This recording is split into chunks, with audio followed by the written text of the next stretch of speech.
Ok, turma, né? Então, vamos lá, né?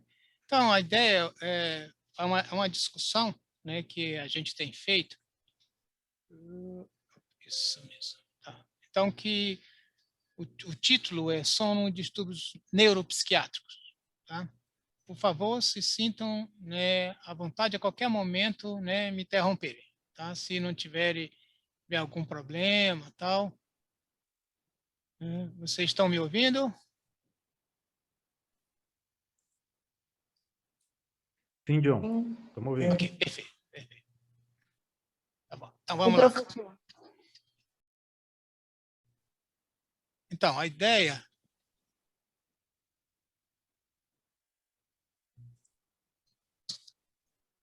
acho que a Elizabeth não está ouvindo. Tem mais alguém que não esteja ouvindo aí?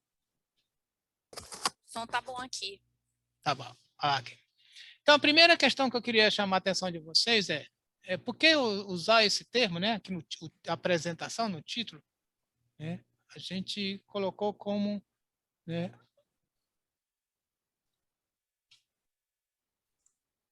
Deixa eu...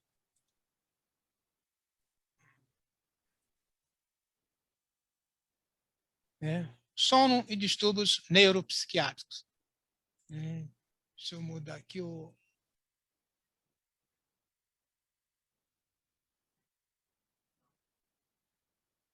Perfeito. Então, por que a gente chama, né, de distúrbio, né, neuropsiquiátricos? Né? Porque a gente utiliza, né, esses dois termos, né, neuro, né, e psiquiátricos, né, não uma coisa só. Então, a gente está acostumado, né, tradicionalmente, a ver na medicina duas especialidades, que em alguns momentos essas duas especialidades elas são diferentes, totalmente, né, independente uma da outra, que a gente chama de neurologia e neuropsiquiatria. Né? Existe, né, um livro, né, de um neurologista português que vive muito tempo nos Estados Unidos, né, que pode ser um neurocientista também, né, e que o livro se chama, né, O Erro de Descartes. Né? Então, esse livro ele fala exatamente sobre essa discussão, sobre essa separação entre neurologia e psiquiatria na medicina. O último capítulo ele faz uma definição, né, exatamente por que isso aconteceu e o quanto, né, isso trouxe de prejuízo, né, para a própria, né, desenvolvimento da compreensão dos distúrbios, né, mentais, né, e dos distúrbios, né, neurológicos.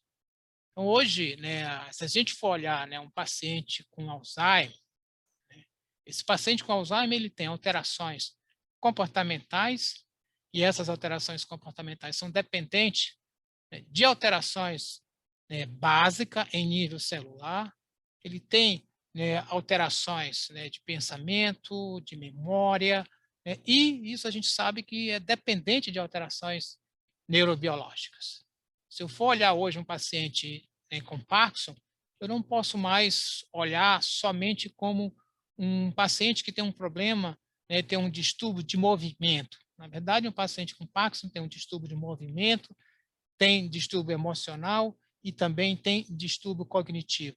Por quê? Porque a lesão básica de um paciente com Parkinson, que é a lesão, do sistema dopaminérgico, né, ela está relacionada, né, e provoca, né, tudo isso. Né, provoca tanto alterações, né, motoras, que tipicamente eram exclusivos da análise da neurologia, né, alterações, né, emocionais, que tipicamente eram relacionadas, né, com a psiquiatria, né, ou alterações cognitivas, que eram muito mais relacionadas com a psicologia.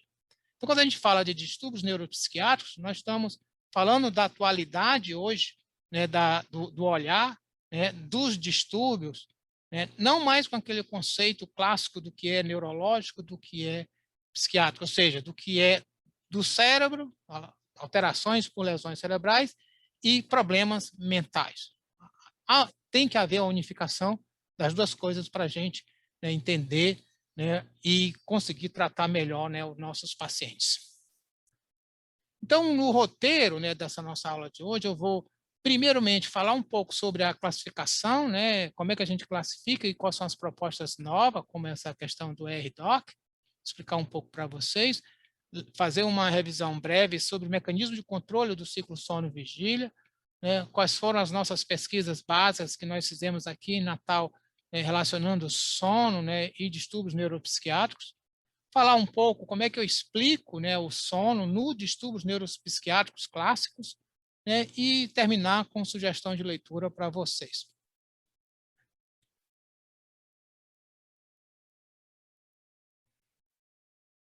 Então, quando a gente fala dos distúrbios mentais, aí eu estou falando em geral, e aí pensando no final do século passado para o início, ou final do século XIX, início do século XX, né? Então, durante esse período foi feito, né, uma tentativa sempre de classificar os fenômenos. Na verdade, os distúrbios mentais, essa classificação, ela tem a necessidade de você poder fazer um diagnóstico, esse diagnóstico ele ser, né, igual para todo mundo.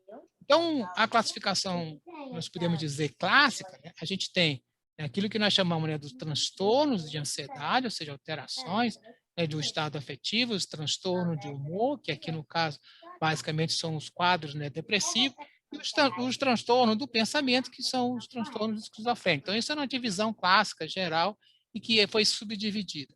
Esse processo ele foi aprofundado, né?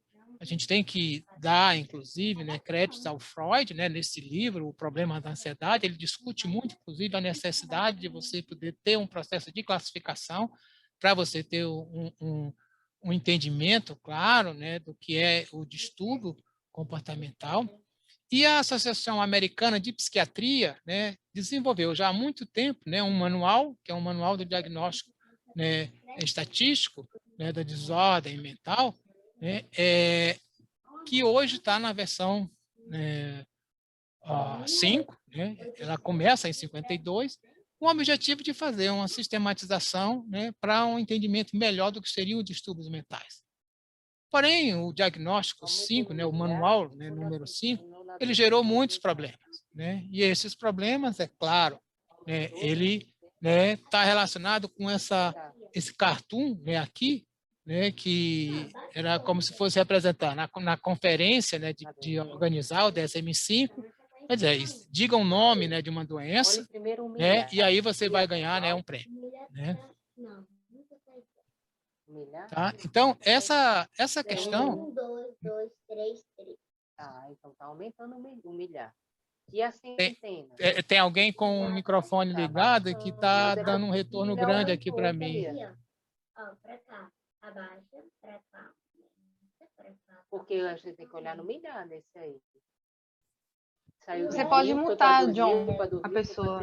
Eu acredito que seja a Fabiola. Mas você está aumentando, não é? Ô, Fabiola, você pode ligar o seu microfone que está interferindo. Vamos para a segunda. A segunda tá. Nunca muda a milhar. Você, como host, você pode... Não é que eu tô certa. Tá indo de... Pronto, já mutei. Já resolvi.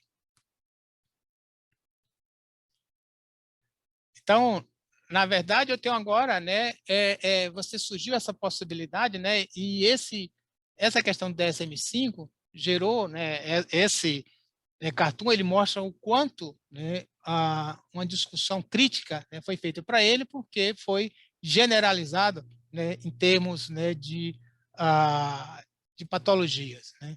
Então, o que a gente, né, coloca hoje como no DSM-5,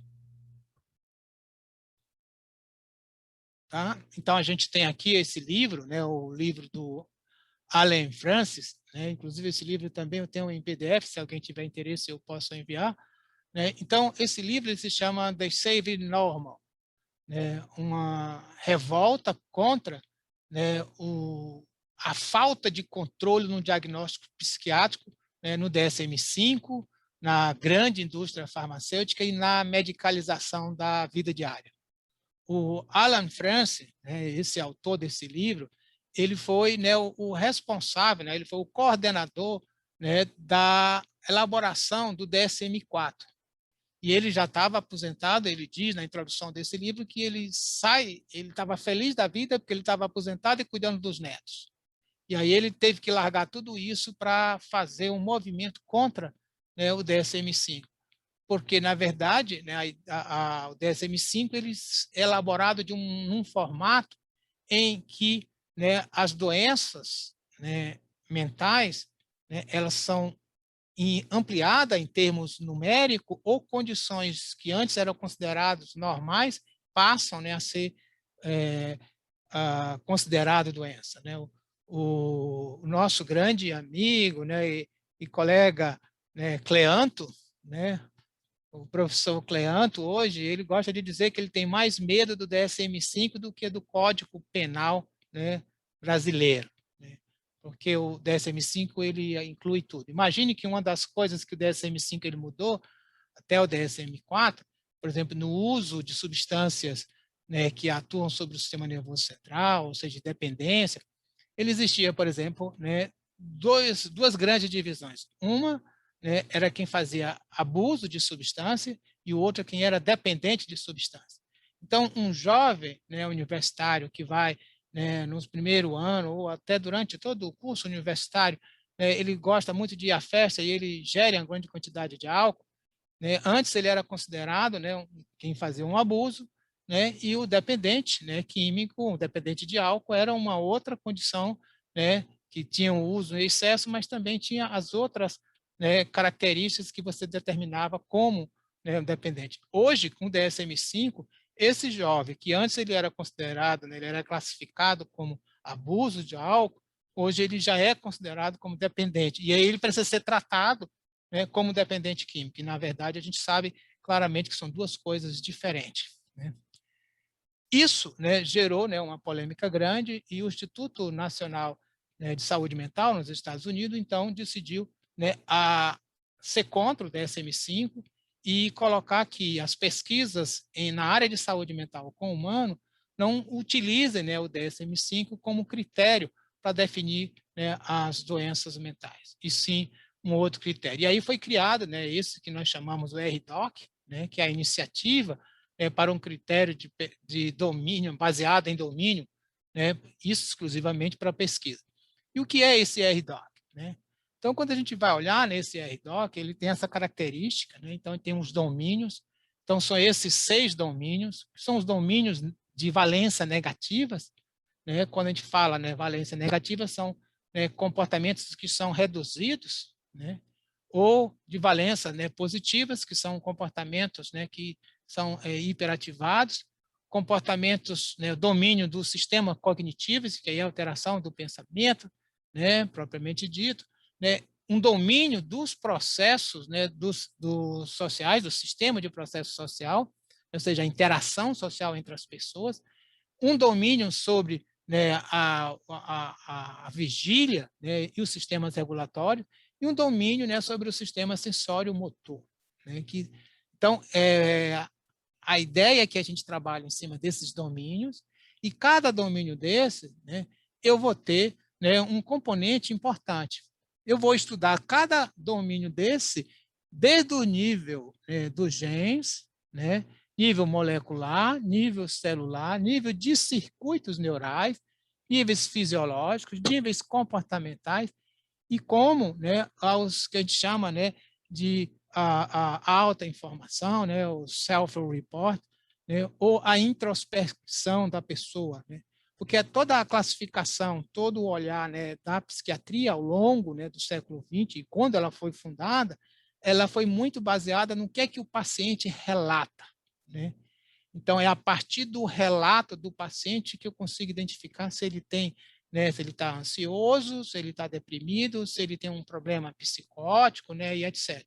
Então, o self-report tem, né, embutido dentro, né, do sistema RDoC, né, essa questão, né, do indivíduo, né, ter a introspecção ainda, né, sendo valorizada, né, que no início isso não existia, e depois isso foi, né, incluído a partir de crítica, né, a esse sistema de RDoC. E é claro que aqui no sistema de circuito eu vou ter os sistemas neurais, eu vou ter algumas dimensões aqui, no caso, mais comportamentais. Isso eu tenho que levar em conta, né, o desenvolvimento, bem como eu também tenho que levar em conta, né, o ambiente. Então, veja, essa figura ela sistematiza, né, a complexidade, mas os vários, né, componentes dos domínios, né, de cada, né, componente de cada domínio desse, né, e dos dois processos fundamentais que a gente tem que levar em conta, o ambiental, né, e o desenvolvimento. Né?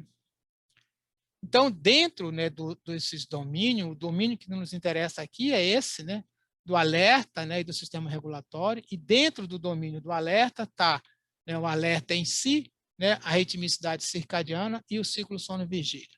Né? E aí, para cada domínio desse, né, então aqui eu tenho o domínio, né, do alerta do sistema regulatório, eu tenho então aqui os construtos, né, do alerta, o circadiano e do sono, eu tenho então cada, né, subtópico desse, né, que agora, né, a gente olha. Né? Então, quando eu vou olhar, por exemplo, de moléculas, né, quando eu olho, por exemplo, né, relacionado com sono, né, eu sei que a acetilcolina está envolvida, que a adenosina, né, o CRF, citoquinas, dopamina, gabaína, e assim sucessivamente. Eu sei que todo esse conjunto, né, de moléculas estão envolvidas, né, com esse, né, construto que é o ciclo sono-vigília.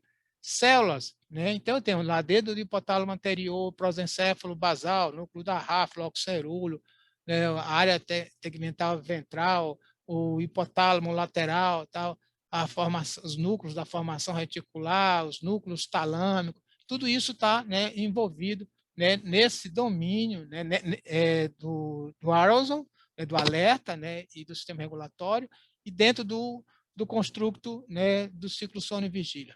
Né? Os circuitos, aí os circuitos eu vou falar isso para várias coisas, né? Desde os circuitos prosencefálicos, que tem relacionado ao sono não REM, os circuitos dos núcleos, né, mesompontino, que estão relacionados com o sono REM, e os circuitos relacionados com a vigília, né, do alerta, né, basicamente, né, o sistema ativador reticular ascendente, né, e os circuitos, né, do sistema circadiano. Né? Eu olho também como é que eu posso descrever isso através de mecanismos fisiológicos, desde a atividade metabólica, atividade cerebral, né, sobre estimulação, né, atividade, né, eletroencefalográfica, com vários elementos eletrográficos, né, fusos, ondas lentas, ondas tetas, atividade miográfica, tal, etc. Algumas medidas fisiológicas, como medida de sonolência, do drive, né, homeostático, medidas relacionadas, por exemplo, com a dependência, né, especificidade sexual, né, as medidas, né, também temporal e topográfica da organização dos componentes homeostáticos, né, bem como a dinâmica do sistema de manutenção da vigília. Né. E comportamental a gente tem vários, né, o co-sleep, né, ou seja, dormir em conjunto, dormir só, alterações comportamentais, alterações no limiar sensorial, tal, etc., né? A inércia do sono, o horário do sono, a variabilidade do sono, né? A própria, né, intensidade da vigília, todas essas medidas são possíveis para poder eu fazer a construção, né, a medida, né, desse construto do ciclo sono e vigília. E, né, o autorrelato, né, que nós vamos poder avaliar a sonolência, os relatos, né, os diários de sonhos, a fadiga, né, os índices que nós temos de qualidade do sono, severidade de insônia, né, a restauração, a quantidade, o tempo do sono, os sintomas relacionados ao sono, né, a sonolência, né, e vários outros sintomas específicos com sono. Então, é um outro olhar. Então, em vez de eu simplesmente trabalhar, né, no clássico manual, né, de doença mental da Associação Americana de Psiquiatria, em que o que se é feito uma avaliação é a partir de um conjunto de sintomas, né, a partir daquele conjunto de sintomas eu defino, né, uma síndrome específica, como ansiedade generalizada, fobia disso, fobia daquilo. Né. Aqui a proposta é outra, é eu trabalhar desde, né, do autorrelato, né, do comportamento, de dados fisiológicos, dados em níveis de circuitos neurais, dados em nível celular, dados em nível molecular. Então, a proposta, né, do RDoc é trazer para o estudo dos distúrbios mentais, né, os marcadores desde os marcadores de uma introspecção, quando o indivíduo faz o autorrelato, até marcadores moleculares e marcadores genéticos, inclusive. Então, é um outro olhar, né, para os distúrbios mentais. E aí são os vários paradigmas que também são utilizados para se fazer algumas avaliações. Tipo, por exemplo, algumas avaliações cognitivas dentro de avaliação de tomada de decisão dentro, né, do construto do ciclo sono e vigília, né, que é essa tarefa, por exemplo, né, do finger tape, né, onde você está definindo. Então, isso você, por exemplo, né, faz, né, um teste para isso, um teste de latência, né, múltipla, um teste de persistência dessa latência, né, a intensidade da atividade, né, de ondas lentas, né, os fuso, né, a duração total, o tempo de vigília após o início do sono, tal, são vários, né, elementos que a gente pode utilizar para estar fazendo essa marcação, né, desse construto dentro, né, de um, né, domínio, né, da atividade, né, mental. Então, olhando disso, né, agora eu passo, né, para discutir com vocês um pouco, né, do que a gente fala, né, da questão do ciclo sono e vigília. Tá? Então, assim, como é que a gente vai olhar essa regulação? Então, basicamente, sobre dois processos, né, o componente homeostático, né, e o componente circadiano. Tá? Então, eu tenho dentro, né, do componente homeostático, né, que vai definido por centros neurais, né? Então, esse processo homeostático que está aqui, ele vai me falar da propensão ao sono, que ela aumenta ao longo do dia, né? Ou seja, durante a vigília, essa propensão ao sono vai aumentando, né? Ela aumenta gradualmente e ela reduz drasticamente durante a fase do sono. Então, essa duração do sono aqui, ela vai ser determinada pela amplitude desse aumento dessa propensão ao sono. Por que a gente diz isso? Porque a gente sabe se eu faço uma privação de sono, na noite seguinte eu tenho um rebote, então eu durmo mais. Né? Isso, né, não é estritamente desta forma, porque a gente também tem, né, a participação do processo circadiano, que é uma modulação desse processo homeostático ao longo das 24 horas, definida pelo nosso relógio biológico. Então, o sistema circadiano mantém essa oscilação bem próxima, né, às 24 horas, né, que mantém uma fase definida para a vigília e uma outra fase, né, para o sono. Então, esses dois processos em conjunto é que vai me dar esse mecanismo. Então, o que é que eu tenho durante a vigília? O aumento da propensão ao sono, então, aumento do sistema homeostático, e durante a vigília também, né, o sistema circadiano está fazendo uma propensão à vigília. E o que a gente tem aqui, que é essa diferença entre, né, o máximo, né, do sistema homeostático e o mínimo do sistema circadiano, nesse momento aqui, eu tenho o meu limiar para iniciar o sono. Então, o início do sono, ele depende, né, desse limiar.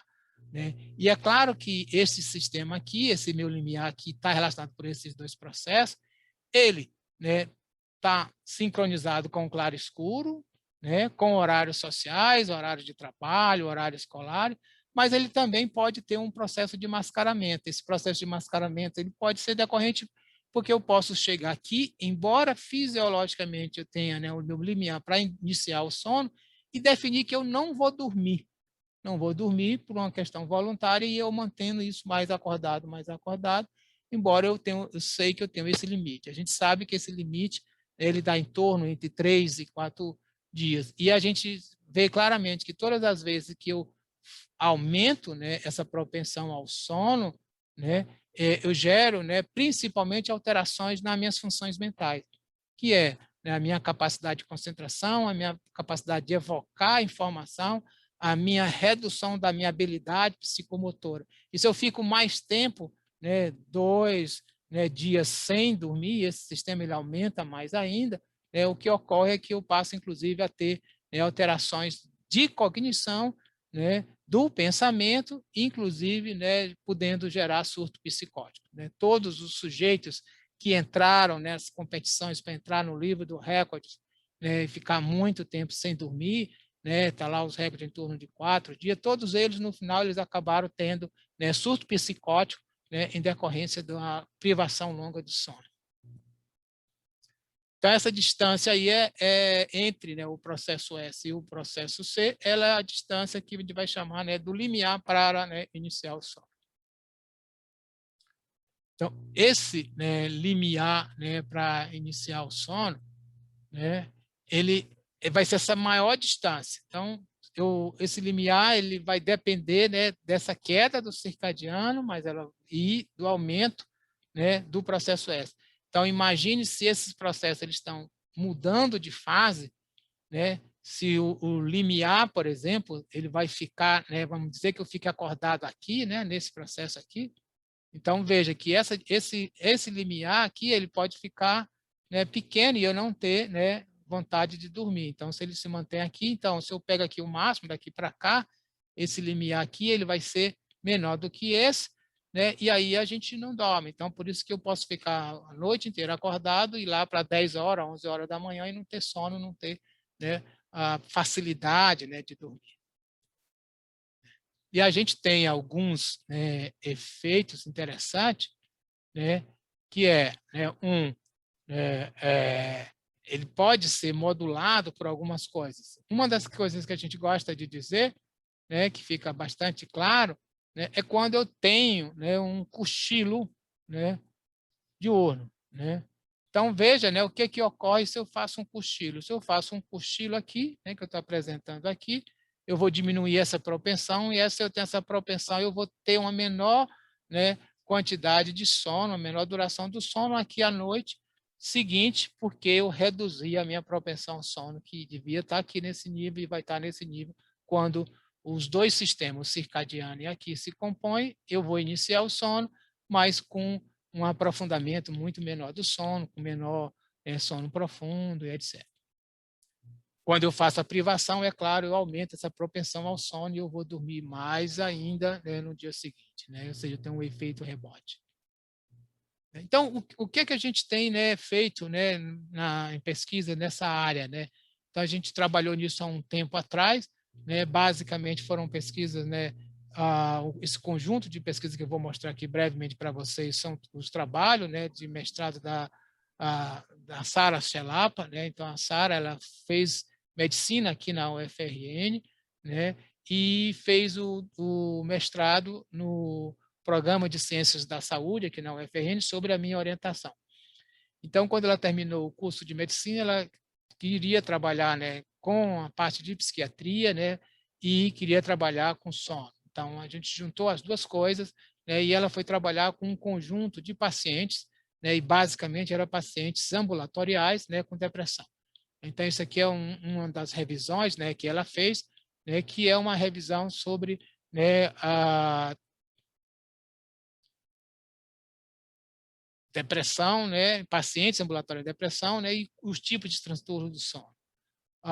Também a gente estudou, né, os pesadelos, então ela coletou, né, né, o relato dos pesadelos, né, dos pacientes, e avaliando de que os pacientes, né, que tinham transtornos depressivos, conforme a gravidade, os relatos dos pesadelos eram diferentes. Então, eu tinha, né, os transtornos depressivos com maior intensidade, né, você tinha relatos de pesadelos com um conteúdo emocional também mais intenso do que os pacientes com transtorno depressivo, né, de menor gravidade. Estudamos também a qualidade, né, subjetiva do sono. Isso foi interessante porque uma das coisas, né, que a gente fez, né, foi olhar duas coisas, né? Olhar a questão da insônia, né, e da sonolência. Então, a gente separou essas duas coisas, porque uma coisa é o indivíduo ter a insônia em decorrência, né? Realmente ele tem dificuldade de iniciar o sono, ele tem dificuldade de iniciar o sono, ou dificuldade de manter o sono, ou tem um despertar precoce. O mais interessante é que isso pode gerar sonolência diurna, né? Porque ele acaba dormindo um pouco, mas o indivíduo pode ter sonolência diurna independente de ter, né, insônia. Então, e o que a gente viu que são duas coisas diferentes, né, e que a característica, né, mais importante, né, para estar relacionado com a gravidade, né, da depressão não é a sonolência diurna em si, mas é a insônia. Né? Então, isso é um fator, né, fundamental para ser avaliado, né, e isso está relacionado, inclusive, também com a pior qualidade do sono. A outra coisa que a Sara, né, foi estudar nesses pacientes foi o quanto esses pacientes com desordem depressiva, né, tinham ideação suicida, né, e tinham, né, distúrbios do sono. Então, o que a Sara mostrou, e esse foi um dos trabalhos, né, que eu pessoalmente, né, gosto muito dele, né, porque ele foi um marco na literatura, ele é um dos trabalhos bastante citado, né, porque ele foi um trabalho que, né, além de ter sido bem feito pela Sara, né, ele marca, né, a ideia de que o paciente com depressão, então, quando você tem um paciente que tem depressão e também tem, né, distúrbios de sono, né, distúrbio de sono, esse paciente ele tem uma grande tendência, né, para suicídio. Então, o que a gente avaliou foi o que nós chamamos de ideação suicida, né? Então, essa ideação do suicida, eu faço um score, né, da ideação suicida dos pacientes e a gente mostra uma correlação, né, direta entre, né, quem tem uma pior qualidade do sono, né, tem mais relato de distúrbio do sono e ideação suicida. Então, o que a gente propõe nesse trabalho, né, é que, além de avaliar, né, o critério da questão da depressão do paciente, a gente também tem que avaliar como é que está o sono desse paciente. Então, se esse paciente está deprimido e ele tem distúrbio do sono, eu tenho que ter muita atenção nele, né, porque, né, o risco de suicídio nele é maior. Então, isso a gente propõe nesse trabalho. Posteriormente, alguns trabalhos mostraram exatamente isso, o trabalho de segmento mostraram isso.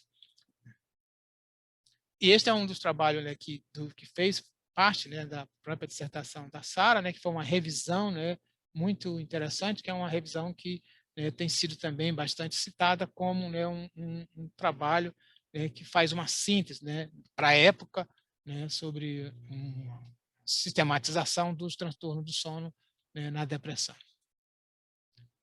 Então, né, o que, apresentando, né, os nossos trabalhos, né, o que eu quero chamar a atenção de vocês é em algumas, né, doenças neuropsiquiátricas, né? Então, eu vou dizer, Parkinson, não vou chamar Parkinson como uma doença, né, motora, né, como uma doença, neurológica, mas como uma doença neuropsiquiátrica. Então, entendendo o Parkinson dessa forma, está aqui, né, meu paciente, né, com Parkinson, né, geralmente é um paciente idoso, né, e o que é que tem o Parkinson, né, com sono? Então, uma das coisas mais importantes hoje que eu queria chamar a atenção de vocês é que, se eu olhar aqui o Parkinson, né, se eu olhar aqui o tempo, né, isso aqui é o tempo da vida.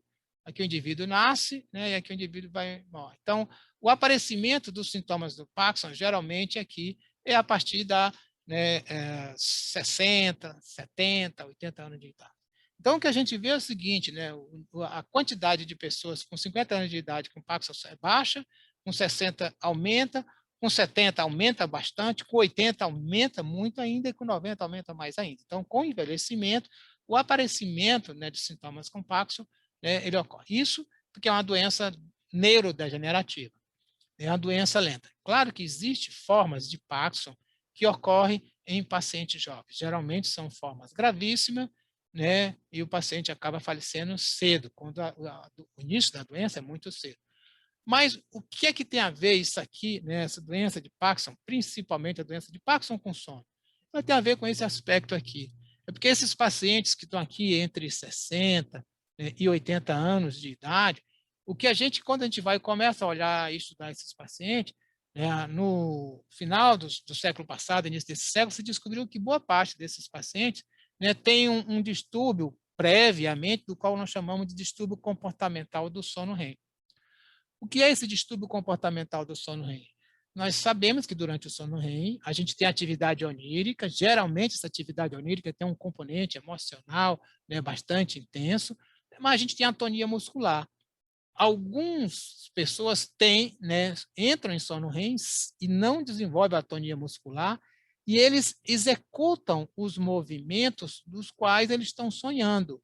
Então, geralmente, a queixa principal é do parceiro ou da parceira que relata que o parceiro, quando dorme, ele agride, né, o outro. Ou ele faz muito movimento nas pernas, muito movimento nos braços. Então, são sonos bastante inquietos com muitos movimentos, né? E alguns movimentos bastante, né, elaborados, e alguns que no sentido, inclusive, de agredir o outro. Esse distúrbio comportamental do sono REM ele começou a ser descrito no final do século passado, né? Então, nos anos 90, início desse século. Então, o que se observou, né, nesses primeiros pacientes, é que esses distúrbios eles começam, né, eles estão muito comuns, né, lá entre, né, os 20, né, e os 30 anos, né, o início nessa época, e quando chega lá para os 40, né, e os 50 anos de idade, ele desaparece. E o que se observou é que os primeiros pacientes que foram diagnosticados, né, com o distúrbio comportamental do sono REM desapareceu, e logo em seguida apareceu sintomas de Parkinson. E aí, então, foi-se tentado buscar uma relação entre as duas coisas. Então, começou a estudar os pacientes que já estavam com Parkinson e retrospectivamente, para vários casos de Parkinson, né, foi encontrado relatos semelhantes ao distúrbio comportamental do sono REM. Então, hoje, o distúrbio comportamental do sono REM ele é considerado como uma alteração motora, né, que é um sinal, né, precoce, né, do distúrbio de Parkinson. Nem todos que têm distúrbios comportamentais de sono REM vão, né, ter doença de Parkinson, mas a boa parte tem. Então, hoje, quando a gente faz um diagnóstico de um paciente que tem distúrbio comportamental do sono REM, eu tenho que ficar atento e acompanhando, né, para ver se ele não vai aparecer sintomas de Parkinson, e isso é uma forma de eu, inclusive, fazer o diagnóstico precoce, né, da doença de Parkinson, né, e fazer estratégias comportamentais e de estilo de hábito e estilo de vida para esse paciente, para que, ao desenvolver, né, os sintomas clássicos da doença de Parkinson, né, tanto os motores como os cognitivos, né, e os emocionais, não sejam tão graves, né, como, né, se ele não fizer, né, essas estratégias. A outra, né, relação importante, outro distúrbio neuropsiquiátrico que eu queria destacar, né, que é a doença de Alzheimer. Então, na verdade, a gente diz hoje que existe, né, esse ciclo, né, entre o distúrbio do sono e a patologia de Alzheimer. O que a gente tem? Né? A gente sabe, né, que vários distúrbios do sono eles são causados por lesões neurológicas, como uma lesão no locus ceruleus. A gente sabe que o locus ceruleus ele é um núcleo, né, fundamental de manutenção da vigília. Bem como, por exemplo, o sistema de oroxina, também fundamental para a manutenção da vigília. Alterações, né, na melatonina. A melatonina é fundamental para a regulação temporal, né, do sono. Né? Os níveis elevados de citocinas inflamatórias também alteram o sono. Então, tudo isso gera distúrbio do sono. Né? E o distúrbio do sono, né, agrava isso. Agrava isso por quê? Vocês lembrem, né, a patologia da doença de Alzheimer, basicamente, né, a patologia da doença de Alzheimer, né, é acúmulo, né, da proteína tal, né, ou seja, é o resultado da incapacidade do sistema, né, neurofisiológico, né, limpar o lixo que ele está próprio produzindo em relação ao metabolismo, do neuronal. Então, isso faz com que eu desenvolvo isso, né, geram mais lesão e o distúrbio de sono promove uma incapacidade de eu, né, fazer uma limpeza do próprio lixo metabólico. O que é que a gente tem? Né? Então, os passos são esses. Né? Então, se eu tenho alterações, né, de sono, né, que pode ser por vários fatores, né, desde de lesões ou algum fator específico, isso vai me gerar, né, sintomas cognitivos, isso vai me prejudicar a minha capacidade cognitiva, né? Isso tudo, né, com alterações metabólicas no sistema nervoso central, facilita a gênese, né, da doença de Alzheimer, que gera o distúrbio do sono e tudo volta novamente. Então, isso aqui é um ciclo, né, contínuo.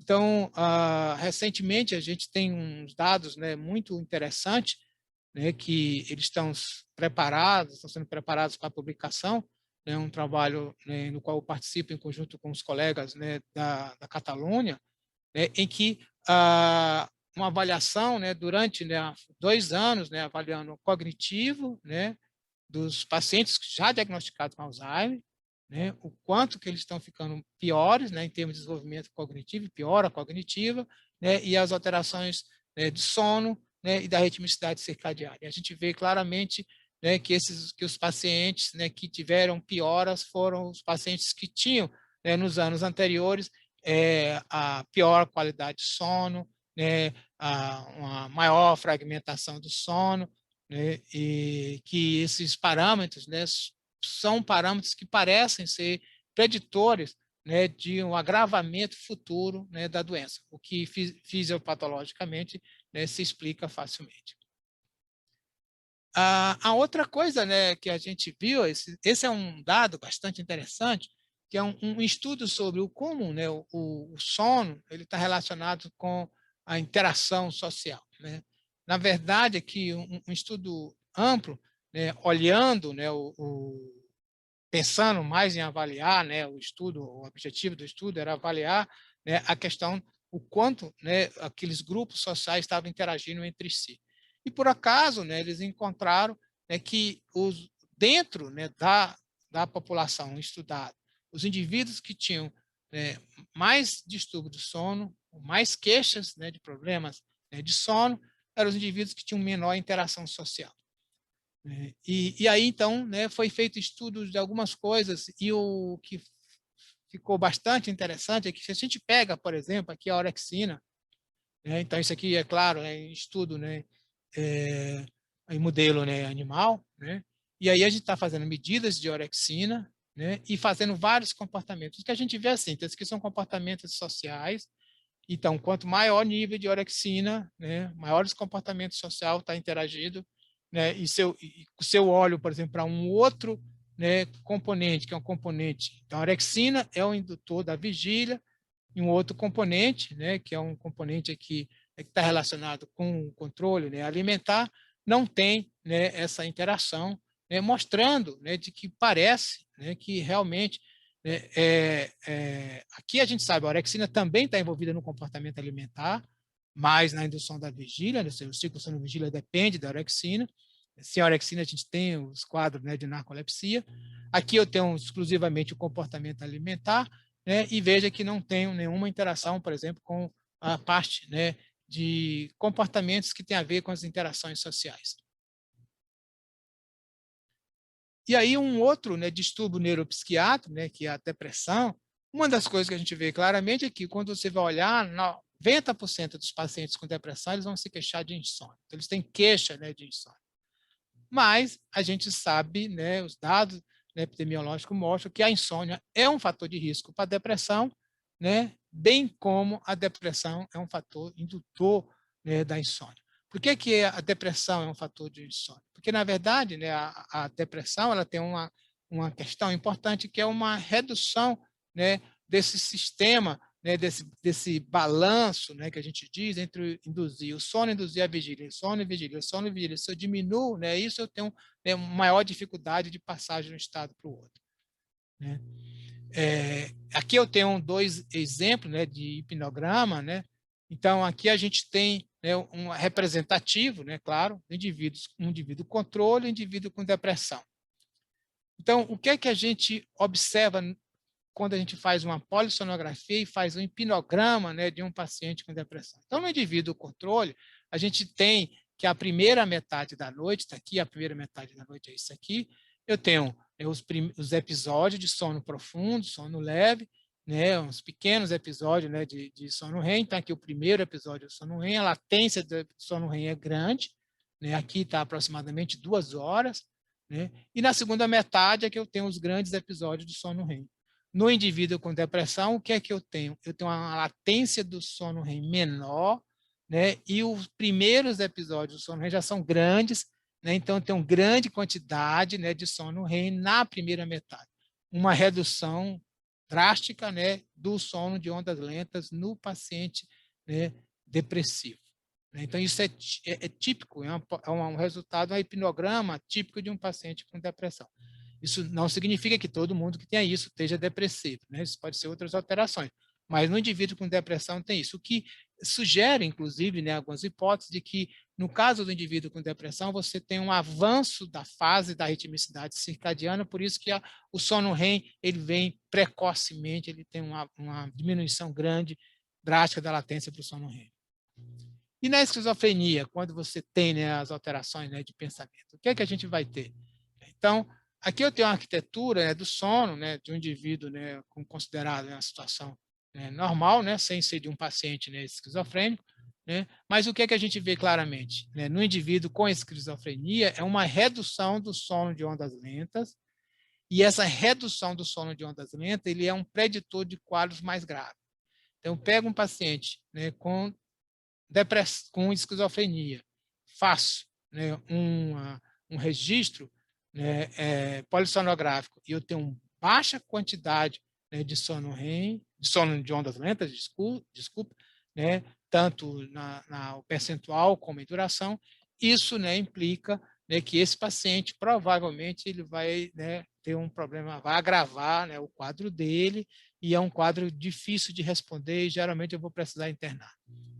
A gente também tem uma redução do total do sono REM, mas a gente tem um aumento do número de episódios. Na verdade, em vez de eu ter, né, os grandes episódios do sono REM, eu vou ter pequenos episódios. Então, no geral, a gente diz, né, que no esquizofrênico eu tenho mudanças rápidas de estágio, né, dos sonos. Por exemplo, do sono leve para o sono REM, leve para o sono REM.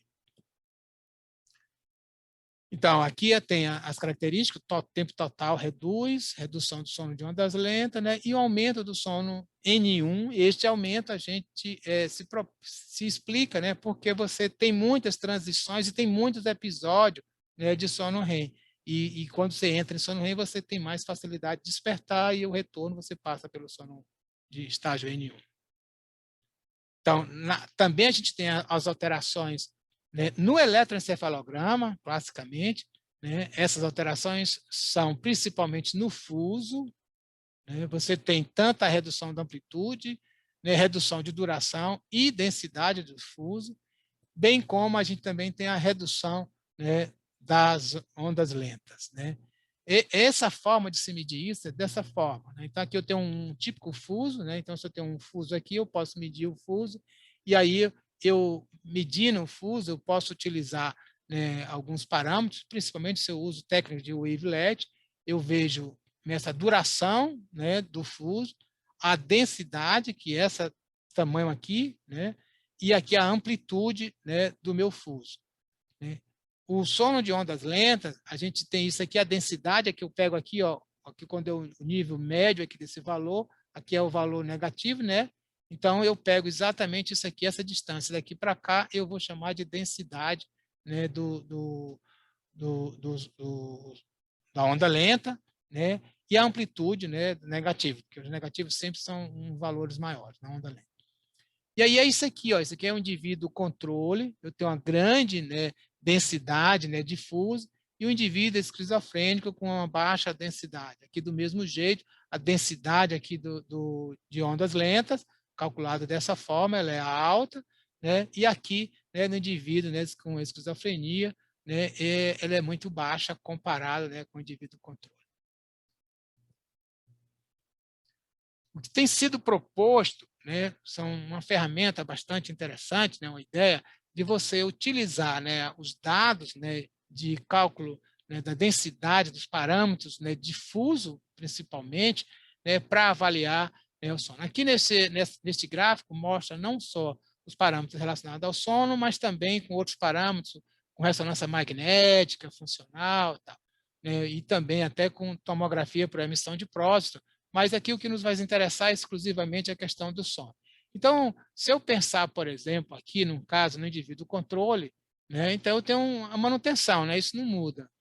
No indivíduo que ele tem, né, o primeiro episódio, né, de esquizofrenia, de psicótica, ele é diagnosticado, né, com esquizofrenia, né, a fazer um segmento dele de 1 ano.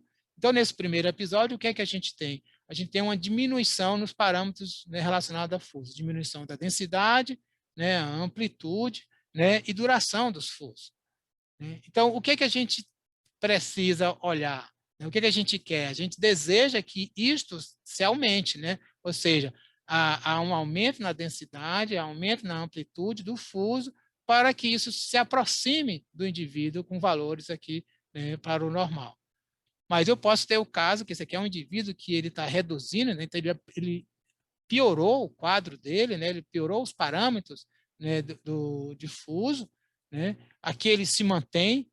Então, o que é que a gente está sugerindo, né, a proposta? É que se eu faço esse acompanhamento, né, aqui eu estou usando, né, uma estratégia terapêutica 1, a estratégia terapêutica 2, a estratégia terapêutica 3.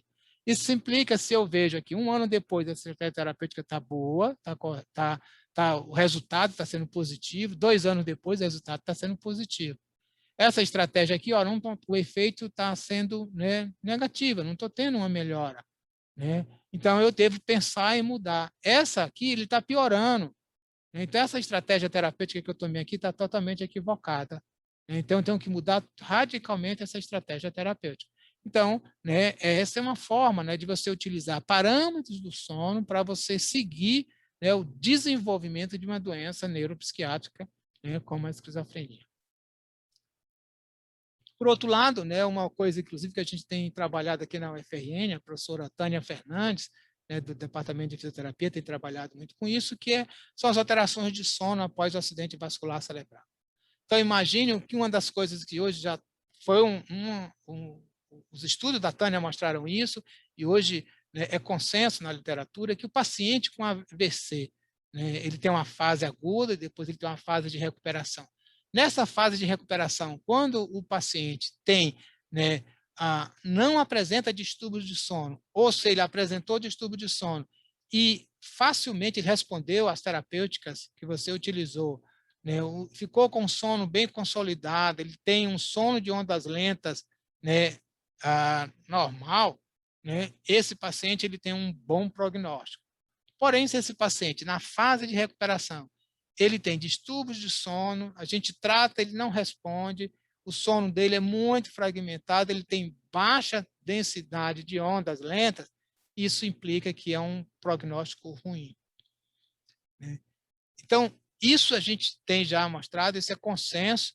O que está se trabalhando muito hoje é como eu pegar esses pacientes e fazer, né, uma avaliação mais precoce das alterações do sono, fazer um tratamento dos distúrbios do sono precocemente, de um jeito para evitar que esse paciente tenha, né, no futuro um prognóstico ruim. Claro que muitas vezes esse prognóstico ele depende, né, da lesão em si, né, e a gente não pode fazer muita coisa. A outra questão, né, que eu queria chamar a atenção, né, na questão do estado afetivo é esse aspecto, né, que hoje a gente considera de que, por exemplo, a luz, né, detectada, né, pelas células ganglionares da retina que contém melanopsina, ela se projeta, né, lá para o hipotálamo, né, para o hipotálamo, desculpe, e essa projeção para o hipotálamo ela vai para o núcleo supraquiasmático, regular a ritmicidade circadiana, ela vai diretamente para as áreas, né, indutoras, né, do sono, ali na área pré-óptica, né, o núcleo ventrolateral pré-óptico, né, no hipotálamo, na área anterior do hipotálamo. Todas essas duas áreas, né, têm modulação, né, do humor.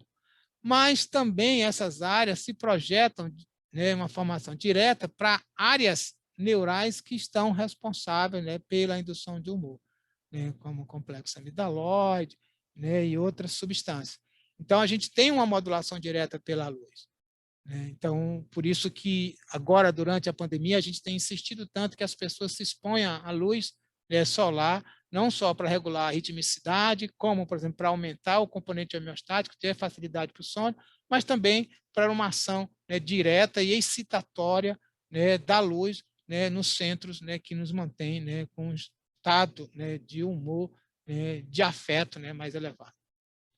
Então, está aqui, né, a outra participação desse sistema é via, né, a própria produção da melatonina, né? Então, a melatonina ela vai agir na regulação temporal do sono, mas ela age também numa indução no nosso estado de humor. Hoje, né, nós já temos no mercado, né, medicamentos que agem tanto nos receptores da melatonina, como nos receptores de serotonina, e uma ação sinérgica nesses dois circuitos, né, circuitos da melatonina e o circuito da serotonina, eles têm um efeito antidepressivo bastante eficaz e muito rápido. Isso numa contribuição de fazer, né, uma melhor regularidade do ciclo sono-vigília, e isso melhora, né, o estado de humor, né, dos pacientes. É claro que esse sistema, né, do estado de humor, ele depende também de uma manutenção bastante importante, que é tanto daquilo que nós vamos chamar, né, do nosso, né, relógio biológico. A gente sabe que se eu tenho, né, uma quebra, né, de um acoplamento, né, desses neurônios, como no modelo experimental que, né, vários autores trabalham, a gente trabalhou bastante com ele, que é o da a dessincronização, né? Põe um animal em T22 e ele tem alteração do estado de humor, porque a gente tem, né, essa quebra, ou, né, em animais mutantes, em que eu tenho uma diminuição do acoplamento, né, neuronal, né, no núcleo supraquiasmático, isso gera, né, um comportamento do estado de humor, e que isso, né, melhora com tratamento, né, com antidepressivo ou com lítio, dependendo do estado. Não só no próprio relógio biológico, mas como no sistema como um todo, né? Eu tenho aqui a diminuição da capacidade de sincronização, né, como ocorre na depressão sazonal, que eu vou comentar muito breve, né? Também, né, gera alteração do estado de humor, né? E que o tratamento é o uso, né, de um aumento da capacidade do Zeitgeber, do sincronizador, para regular os ciclos sono e vigília. Que no caso da depressão sazonal, né, o indivíduo passa a ter um estado de humor negativo, principalmente durante a fase do inverno. Isso ocorre principalmente, né, em altas latitudes. Isso porque você diminui, né, a fase, né, de luz ofertada para o sujeito, e o tratamento claramente, né, bright light, é você estimular, né, a luz, além disso, estimular a atividade física regular, a alimentação regular, né, no sentido, né, da somação desses processos, melhorar a ritmicidade, melhorar a potência do sistema circadiano, a saída circadiana, e com isso você melhora o estado de humor. Nos indivíduos, por exemplo, esquizofrênico, é muito comum você encontrar um padrão desse tipo, né? Isso aqui é um sujeito que tem, né, um padrão totalmente fragmentado, né? E aqui é um sujeito sem um padrão fragmentado. Lembre-se que eu falei para vocês que o indivíduo, né, esquizofrênico, ele tem muito essa instabilidade entre os estados do sono. Não só isso, mas do sono e da vigília. Então, ele tem naturalmente uma grande fragmentação, né, do ciclo sono e vigília, e a fragmentação internamente na fase do sono. E aí eu tenho grandes contribuições, né, para, né, os distúrbios neuropsiquiátricos que têm a ver, né, com sono, que basicamente são 3 coisas, né? A luz intensa, está aqui, né? A melatonina, né? E aquilo que nós chamamos de privação do sono ou extensão, né, da vigília. Aquilo que nós chamamos de privação do sono é que esse limiar aqui, que a gente chama, né, o grupo, né, de cronobiologia da Universidade de Basel, né, na Suíça, né, eles propõem, né, que isso aqui, né, esse limiar aqui, ele está relacionado com o nosso estado de humor. Quanto menor ele, mais depressivo o sujeito está. Quanto maior, mais o sujeito, né, fica, por exemplo, na fase de mania, né? Então, o que é que você faz? Se você priva o sujeito, você aumenta isso aqui. Então, você vai aumentar isso aqui. Então, esse aumento, por exemplo, faz com que o sujeito saia, né, de uma fase depressiva. Então, em alguns hospitais, na Suíça isso existe, na Áustria e na Alemanha, né, eu sei que tem hospitais que já têm, né, leitos preparados para fazer esse tratamento, essa abordagem da expansão da vigília. Então, o indivíduo passa a noite inteira sendo acompanhado, sendo monitorado, sem dormir, ele não pode dormir. Isso é utilizado principalmente no paciente grave, né, paciente que está em um quadro depressivo bastante, né, grave, que a gente tem dificuldade de fazer uma abordagem psicoterapêutica para ele, né, e a resposta ao medicamento dele é menor. Então, o que você faz? Você faz essa expansão da vigília, né, ou a privação do sono, né, o indivíduo sai temporalmente, né, da crise, assim, ele ou reduz muito, então ele se sente melhor no dia seguinte. Com isso, ele toma melhor os medicamentos, né, você pode fazer 1, 2, até às vezes 3 dias, ou faz em dias, né, consecutivos. E com isso, né, você está reduzindo o quadro grave do paciente e permitindo que o efeito a longo prazo dos antidepressivos, que normalmente são desse jeito, ocorram, né? Então, na fase mais aguda, você consegue ter, né, uma eficácia, né, desse tratamento, né, da expansão da vigília. A outra coisa, nesse exemplo aqui, é um quadro, né, de desordem bipolar, em que o indivíduo tem uma grande oscilação aqui do estado de humor, e esta oscilação, ela vê aqui, está relacionada, né, com as alterações do ciclo sono e vigília. Então, aqui, às vezes, ele perde a ritmicidade, perde a sincronização. A partir do momento em que você ajusta esse ritmo dele, esse sono e a vigília dele, fica regular, o estado de humor agora, a oscilação é muito pequena. Então, veja a importância da regularidade do sono para a manutenção, né, do quadro, né, de humor dele. Então, para finalizar, como sugestão de leitura, né, eu sugiro para vocês duas coisas. Né? Uma é essa sessão, a sessão 17 deste livro, né, Principles and Practice of Sleep Medicine.